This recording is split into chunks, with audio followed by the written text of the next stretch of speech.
All protocol observed. For the sake of time, allow me to quickly introduce myself. Dr. Simon Zugay. I'm the CEO of Nakasero. I'm also was privileged to be the attending physician of the late Honorable Mary Karooro Okurut. The late was admitted in Nakasero about 26 days ago, to be exact, on the 21st of July. She personally called me, looked for me, complaining that she was not breathing well.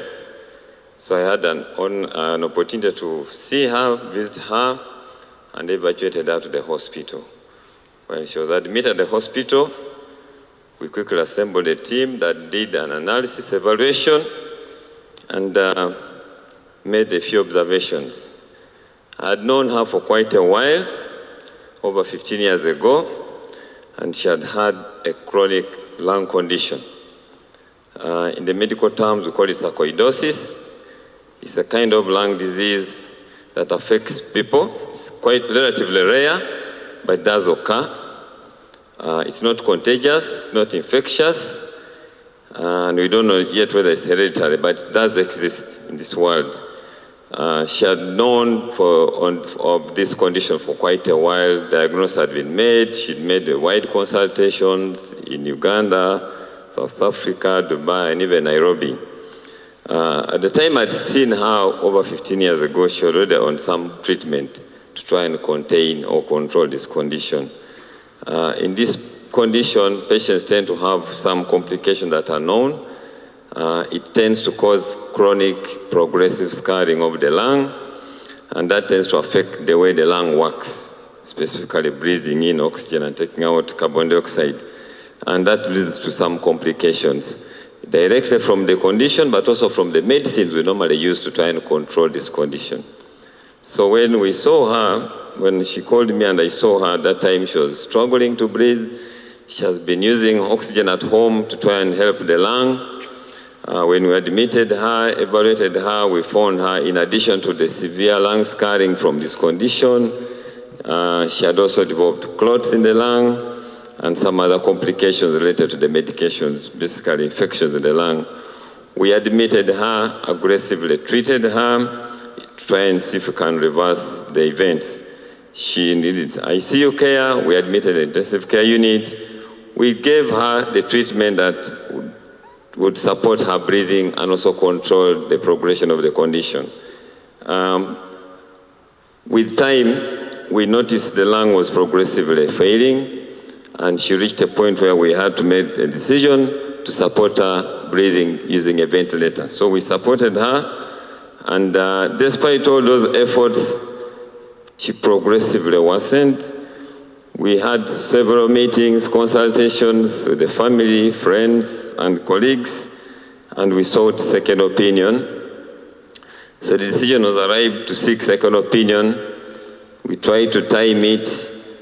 It was not very easy, but we eventually successfully managed to get a moment, consulted our team in Nairobi, and they accepted to give it a go.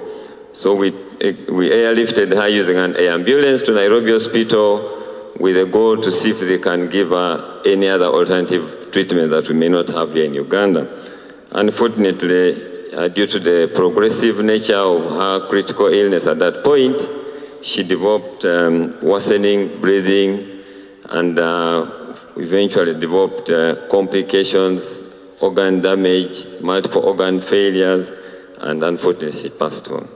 So that is a very tough journey, very long journey in terms of her illness, but we couldn't manage to save her. And so she died basically of complications, multiple complications, which arose from the conditions which had been triggered by her chronic lung condition at that point. So this is what happened. I know we've had a lot of speculations. Please, I'm saying this because even to speak here, we had to make a lot of consultations. She was a very specific person to me. On several occasions, she indicated why we should not discuss her conditions. So we need to respect patients, dead or alive. It's our contract with patients.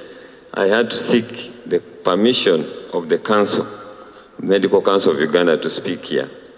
So I request that you allow me leave at this point, not to speak further on this matter. Thank you. Thank you, Charles. And with us here is Gloria, one of the daughters of the late Okurut.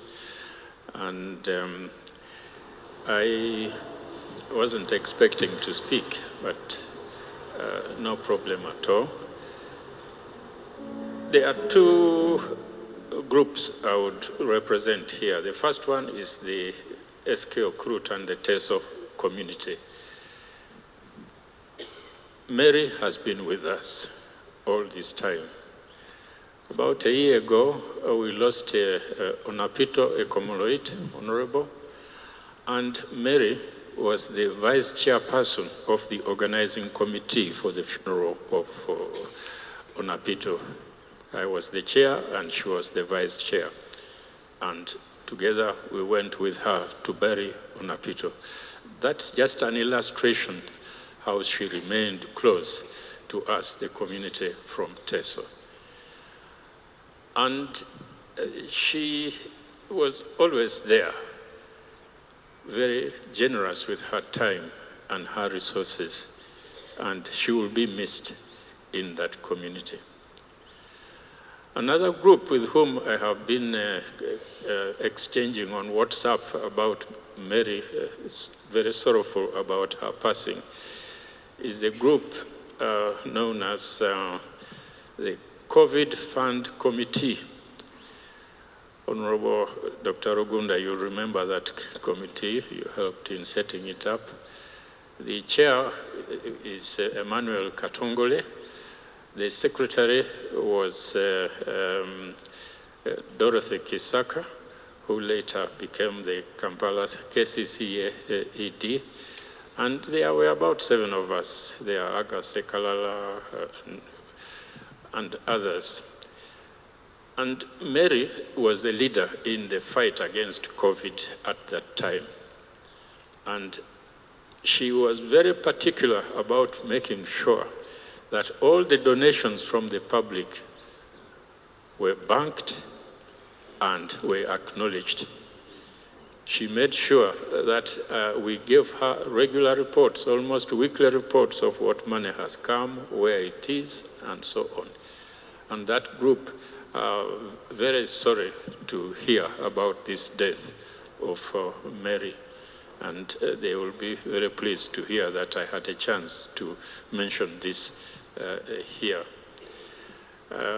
We have lost Mary, that is all the planning of God and so on. And we just thank God for the time we have had with her. As a medic, I am tempted also just to mention the cause of death has been told to us by Dr. Luzike. It is a very rare disease, sarcoidosis. It is rare, not too much is known about it, but also very little is possible to be done to arrest and reverse it. It's a sort of an immune disorder. The body side starts to fight itself, and it leads to mainly lung and kidney problems. So there it is. We thank God for Mary's life, and I'm glad that, Charles, you've given me an opportunity to share with the mourners about what I know and feel about Mary. May her soul rest in eternal peace.